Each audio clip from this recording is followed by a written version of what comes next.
नमस्ते मित्रों, जय श्री राम। आज हम जानेंगे भीष्म कृष्ण के अंतिम वार्तालाप से आया जीवन का यह सबसे बड़ा सूत्र, जो कि कलयुग के लिए है। महाभारत युद्ध समाप्त हो चुका था। युद्ध भूमि में यत्र तत्र योद्धाओं के फटे वस्त्र, मुकुट, टूटे शस्त्र और टूटे रथों की चक्के, छत्र, युद्ध के अवशेष आदि बिखरे हुए थे।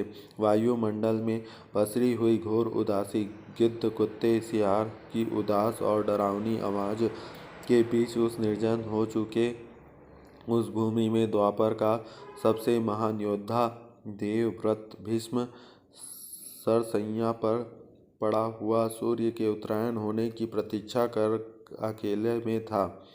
तभी उसके कानों में एक परिचित ध्वनि शहद घोलती हुई पहुंची। प्रणाम पितामह।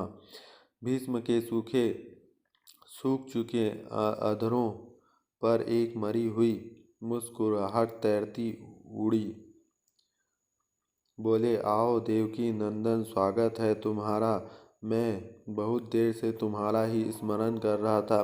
कृष्ण बोले, क्या कहूँ पितामह, अब तो यह भी नहीं पूछ सकते कि कैसे हैं आप। भीष्म चुप रहे। कुछ क्षण बाद बोले, पुत्र युधिष्ठिर का राज्याभिषेक करा चुके केशव, उनका ध्यान रखना। परिवार के बुजुर्ग से रिक्त हो चुके राजप्रसाद में उन्हें अब सबसे अधिक तुम्हारा ही आवश्यकता है। कृष्ण चुप रहे। भीष्म ने पुनः कहा, कुछ पूछूं केशव, बड़े अच्छे समय से आए हो। संभवतः धरा छोड़ने के पूर्व मेरे अनेक भ्रम समाप्त हो जाएं। कृष्ण बोले, कहिए न पितामह, एक बात बताओ प्रभु, तुम तो ईश्वर हो ना। कृष्ण ने बीच में ही टोका, नहीं पितामह, मैं ईश्वर नहीं, मैं तो आपका पौत्र हूँ पितामह, ईश्वर नहीं। भीष्म उस घोर पीड़ा पर ठाठ से हंस पड़े। बोले, अपने जीवन का स्वयं कभी आकलन नहीं कर पाया कृष्ण, सो नहीं जानता कि अच्छा रहा या बुरा, पर अब तो इस धारा से जा रहा हूँ कन्हैया, अब तो ठगना छोड़ दे रे।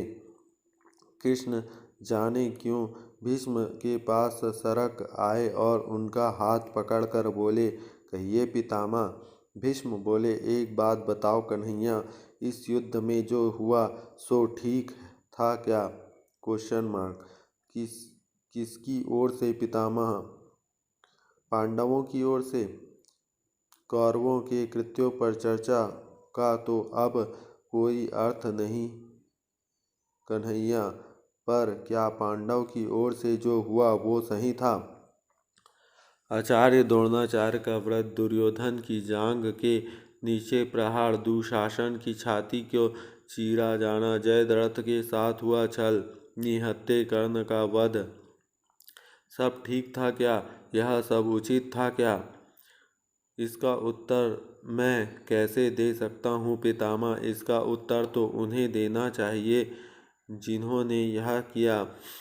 उत्तर दे दुर्योधन का वध करने वाले भीम, उत्तर दे कर्ण और जयद्रथ का वध करने वाले अर्जुन। मैं तो इस युद्ध में कहीं था ही नहीं पितामह। अभी भी चलना नहीं छोड़ेंगे कृष्ण? अरे, विश्व भले कहता है कि महाभारत को अर्जुन और भीम ने जीता है, पर मैं जानता हूँ कन्हैया कि यह तुम्हारी और केवल तुम्हारी विजय है। मैं तो उत्तर तुम्ही से पूछूंगा। कृष्ण, तो सुनिए पितामह, कुछ बुरा नहीं हुआ, कुछ अनैतिक नहीं हुआ, वही हुआ जो होना चाहिए था। यह तुम कह रहे हो केशव? मर्यादा पुरुषोत्तम राम के अवतार कृष्ण कह रहा है। यह छल तो किसी युग में हमारे सनातन संस्कारों का अंग नहीं रहा, फिर यह उचित कैसे हो गया? इतिहास से शिक्षा ली जाती है पितामह, पर निर्णय वर्तमान की परिस्थिति के आधार पर ही लेनी पड़ती है। हर युग में अपने तर्कों और अपनी आवश्यकताओं के आधार पर अपना नायक चुनता है। राम त्रेता युग के नायक थे, मेरे भाग में द्वापर आया था। एक ही परिस्थिति में हम दोनों का निर्णय एक सा नहीं हो सकता पितामह। नहीं समझ पाया कृष्ण, तनिक समझाओ तो। राम और कृष्ण के कालखंडों की परिस्थिति में बहुत अंतर है पितामह। राम के युग में खलनायक भी रावण जैसे शिव भक्त होता था। तब रावण जैसे नकारात्मक शक्ति के परिवार में भी विभीषण और कुंभकर्ण जैसे संत हुआ करते थे। तब बाली जैसे खलनायक के परिवार में भी तारा जैसे विदुषी स्त्रियां और अंगद जैसे सुसज्जन पुत्र होते थे। उस युग के खलनायक भी धर्म का ज्ञान रखते थे, इसलिए राम ने उसके साथ कहीं छल नहीं किया। किंतु मेरे द्वापर युग में इस भाग में कंस, जरासंध,